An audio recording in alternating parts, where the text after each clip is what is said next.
చూంటారు ఇవాళ నిన్న మొన్న వార్తలు గత 5 రోజులుగా ఏమవుతుందంటే ఎప్పుడైనా సరే పవర్ అంతా ఒకరిద్దరి చేతుల కేంద్రీకృతమైతే ఏమవుతుందంటే ఇక దాని దుష్పరిణామాలకు ఇవాళ భారతదేశంలో ఏవియేషన్ రంగంలో జరుగుతున్నది ఒక ఉదాహరణ మీకు. గత 5 రోజులుగా మొత్తం ఎయిర్పోర్ట్లన్నీ రైల్వే స్టేషన్లు బస్ స్టాండ్ల కంటే అధ్వానం అయిపోయినాయి. ఎక్కడికక్కడ వేలాది మంది తన్నుకుంటాను కొట్టుకుంటాను ఎయిర్పోర్ట్లలో. తెలుసా ఎందుకో? ఇండిగో వాడు మొత్తం బంద్ పెట్టిండు. ఎందుకు బంద్ పెట్టిండు? ఇది గమ్మత్తైన ఉదాహరణ, మీరు చెప్తే అర్థం చేసుకుంటే మీకు అర్థమవుతుంది నేనేం చెప్తున్నాను. సంవత్సరం కిందట సివిల్ ఏవియేషన్ మినిస్ట్రీ కొన్ని రూల్స్ పాస్ చేసింది. ఏమని? శ్రమ దోపిడీ చేయొద్దు, వారానికి ఒక పైలట్ అంటే ఆయన గింతనే నడపాలి, ఇంతకంటే ఎక్కువ నడపద్దు అని చెప్పి సంవత్సరం కింద రూల్స్ పాస్ చేసిండ్రు. సంవత్సరం కిందటనే వాళ్ళు కొన్ని డైరెక్షన్స్ ఇచ్చిండ్రు. DGCA, director general of civil aviation. IndiGo, air India రెండే ఉన్నాయి భారతదేశంలో, ఇంకోటి లేడు. ఇప్పుడు ఏమైందంటే ఇది లిటరల్గా 2 వ్యక్తుల చేతులు మొత్తం భారతదేశంలోని విమానయానం మొత్తం 2 సంస్థల చేతులు ఆధీనం అయిపోయింది. ఏమైంది ఇవాళ? దానివల్ల సంవత్సరం కింద కేంద్ర ప్రభుత్వం చెప్పినా శ్రమ దోపిడీకి అలవాటు పడ్డోడు దాన్ని మార్చుకోక పని చేయలే, ప్రత్యామ్నాయం ఏర్పాటు చేసుకోలే. దాంతో ఏమైంది? నిన్న ఒక్క రోజు 1000 విమానాలు క్యాన్సిల్ అయినాయి. 1000, 1 కాదు 2 కాదు. మరి ఏమవుతుంది? ఎయిర్పోర్ట్ బస్ స్టాండ్ అయిపోయింది. వాస్తవం ఇది. ఏం జరుగుతుంది? కొంతమంది వ్యక్తుల చేతుల్లోనే మొత్తం శక్తి కేంద్రీకృతమైతే ఇక దానికి ఒక గొప్ప ఉదాహరణ, దుష్పరిణామానికి గొప్ప ఉదాహరణ ఇక నిన్న మొన్న విమానయాన రంగంలో జరుగుతున్న వ్యవహారం. ఒక ఇండిగో, ఒక ఎయిర్ ఇండియా రెండే మిగిలినాయి ఇప్పుడు భారతదేశంలో. ఒకటి టాటా, ఇంకోటి ఇండిగో. వాళ్ళ చేతులకు పోయింది దేశం. వాళ్ళు ఇప్పుడు ఎస్ అంటే ఎస్, నో అంటే నో. ఆఖరికి ఏమైంది తెలుసా? 5 రోజుల తర్వాత కేంద్ర ప్రభుత్వం మేల్కొని వాళ్ళు ఇచ్చిన ఆర్డర్ వాళ్ళే వెనక్కి తీసుకుని తీయాలి. వాళ్ళు ఏ ఆర్డర్ అయితే ఇచ్చిర్రో, ఇండిగో వాడు మారలే, ప్రైవేట్ వాడు దిగిరాలే. నేను తప్పు చేసినా అని ఒప్పుకుంటలేడు. వానికి ఫైన్ వేసే దమ్ము లేదు ప్రభుత్వానికి. ఏమైంది ఆఖరికి?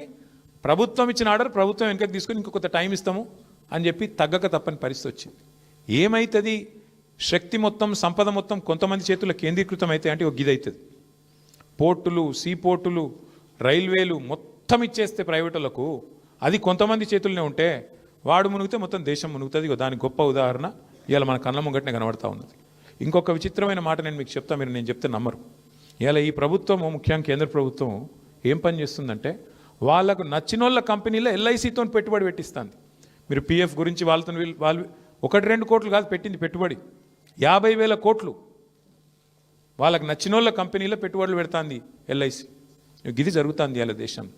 ఇవన్నీ మరి మనం మాట్లాడుకోకపోతే, చెప్పుకోకపోతే మనం ఫెయిల్ అవుతాము. అల్టిమేట్గా అర్థం కాకపోతే ప్రజలు కూడా రోడ్ల మీదకి రారు, కార్మికులు కూడా తెలియకపోతే ఏం మాట్లాడతారు? చెప్పాల్సిన బాధ్యత మన మీదే ఉన్నది. Yes, ease of doing business ఉండాలి, మంచిదే. కానీ క్వాలిటీ ఆఫ్ డూయింగ్ బిజినెస్ కూడా ఉండాలి. పని చేసే కాడ క్వాలిటీ కూడా ఉండాలి. అంటే అక్కడ మహిళలు పనిచేస్తారు, మరి వాళ్ళకి సంబంధించిన ప్రత్యేక అవసరాలు ఉంటాయి, మరి వాటికి సంబంధించిన ఏర్పాట్లు ఉన్నాయి అయ్యాల. నాకు కొన్ని చెప్తే మీరు ఆశ్చర్యపోతారు. కొన్ని గార్మెంట్ కంపెనీలు తెచ్చిన నేను మంత్రిగా ఉన్నప్పుడు. ఆ గార్మెంట్ కంపెనీల యూనిట్ వాళ్ళది వేరే రాష్ట్రం ఉంటే చూడడానికి పోయిన నేను. నిజంగా నేను పరిశాన్ అయినా. ఎంత ఆధునికంగా ఉన్నాయంటే అమెరికాలో ఉన్నట్టున్నాయి. నేను అడిగిన, ఏందయ్యా ఇది ఇంత బాగా కట్టిన, మీరు ఏం సంగతి, మరి కాస్ట్లీ కట్టినవి ఏంది అన్న. ఆయన ఏమన్నాడు తెలుసా నాకు? సార్ నాది ఎక్స్పోర్ట్ యూనిట్ సార్, మొత్తం ఎక్స్పోర్ట్ చేయాలి నేను. వాళ్ళు ప్రపంచంలో ఉండే పెద్ద వాళ్ళందరూ, కస్టమర్లందరూ వస్తారు, వాడు ఏ సకాలు అయిపోయినా ఆర్డర్ క్యాన్సిల్ చేస్తాడు సార్, అందుకే ఇట్లా కట్టినా అన్నాడు. అంటే నేను అడిగిన, మరి ఎక్స్పోర్ట్ కాకుండా దేశంలో అమ్మేది ఎట్లుంటుంది అని అడిగిన. ఇట్లుండదు సార్ అన్నాడు.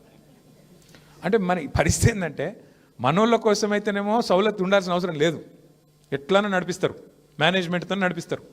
అదే బయటికి పంపే కాడ మాత్రం వాడు వచ్చి చెక్ చేస్తాడు కాబట్టి, వాడు ఆర్డర్ క్యాన్సిల్ చేస్తాడు కాబట్టి ఒళ్ళు దగ్గర పెట్టుకొని, పెయ్యి దగ్గర పెట్టుకొని, ఆడ మాత్రం లేడీస్కి సంబంధించి, పిల్లలకు సంబంధించి అన్ని ఏర్పాట్లు చక్కగా ఉంటాయి. నేను అనేది గదే, ప్రభుత్వాలు చేయాల్సిన పని ఏంటి అంటే, yes, ease of doing business అవసరమే, కానీ క్వాలిటీ ఆఫ్ డూయింగ్ బిజినెస్ కూడా ఉండాలి కదా. పని చేసేటోళ్ళు 8 గంటల కంటే ఎక్కువ పని చేయాలంటే, ఇప్పుడు ఉదాహరణకు మస్తుగా చెప్పొచ్చు డైలాగులు, నేను 18 గంటలు పని చేస్తా, 20 గంటలు పని చేస్తాను, డైలాగులు మస్తుగా చెప్పొచ్చు. ప్రొడక్టివ్ అవర్స్ ఎన్ని పని చేస్తారని నాకు అర్థం కాదు. ప్రొడక్టివ్గా ఏ మనిషి అన్నా 6-7 గంటల కంటే ఎక్కువ పని చేస్తుందా? బుర్ర స్విచ్ ఆఫ్ అయిపోతుంది. మైండ్ యాబ్సెంట్, బాడీ ప్రజెంట్ అన్నట్టు అక్కడ కూర్చుంటాడు కావచ్చు, కానీ గానుగెద్దోలే పని అవుతుందా? కాదు. వాస్తవం అది. ఏ మీటింగ్ కూడా 4 గంటల కంటే ఎక్కువ నడిపిస్తే అందులో కూడా ఏం ఎక్కది, ఏదో టైంపాస్ నడుతూ ఉంటుంది ముచ్చట, కానీ 2-3 గంటలు దాటిందంటే ఏముండదు, ఎక్కది. ఈ విషయం మర్చిపోయి 8 గంటల కంటే ఎక్కువ పని చేయాలి. ఇప్పుడు ఎంత విచిత్రమైన రూల్ అంటే అది, 8 గంటల కంటే ఎక్కువ పని చేయొద్దని మీరు పోరాడి తెచ్చుకున్న చట్టం, అది హక్కు. దాన్ని అలా తుంగలో దొక్కుతూ 6 రోజులు ఇంటూ 8 అంటే 48 గంటలు. ఆ 48 గంటలు యజమాని ఎట్లన్నా పని చేయించుకోవచ్చాడు. అంటే ఒకరోజు 12 గంటలు అనొచ్చు, ఒకరోజు 10 గంటలు అనొచ్చు, ఒకరోజు 4 గంటలు అనొచ్చు, మిగతా టైం పని లేదు నువ్వు వెళ్ళిపో అనొచ్చు. అవసరమైతే తీసేయొచ్చు అని ఎక్కడ పెడుతున్నారు? ఇదివరకు 100 మంది కంటే పైన ఉంటే మీరు ఖచ్చితంగా ప్రభుత్వానికి తెలిపి ఎవరినైనా తీసేయచ్చు.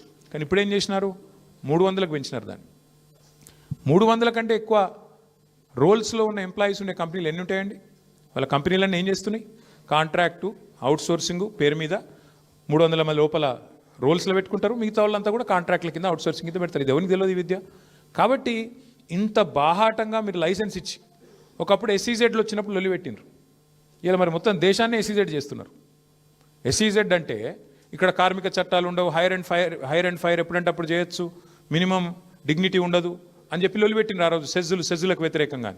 మరి ఇలా ఆ రోజు సెజ్జులకు వ్యతిరేకంగా పోరాటం చేసిన వాళ్ళు దేశం మొత్తమే సెజ్ అయిపోతుంటే, దేశం మొత్తంలోనే కార్మికులకు హక్కులు లేకుండా కాలరాస్తుంటే, మాట్లాడకపోతే పార్లమెంట్లోనే మాకు ఆవాజ్ లేకపోయా. రాజ్యసభలు ఉందనుకోండి, లోక్సభలో లేదు. మరి ఏం చేయాలి? అందుకే నా ప్రపోజల్ ఏంటి అంటే మీ అందరితో కూడా ఒకసారి మనం గుర్తు తెచ్చుకుంటే వెనక్కి తిరిగి తప్పకుండా మనం ఇవాళ కొన్ని నిర్ణయాలు తీసుకోవాల్సిన బాధ్యత ప్రధాన ప్రతిపక్షంగా మన మీద ఉన్నది. అందులో నేను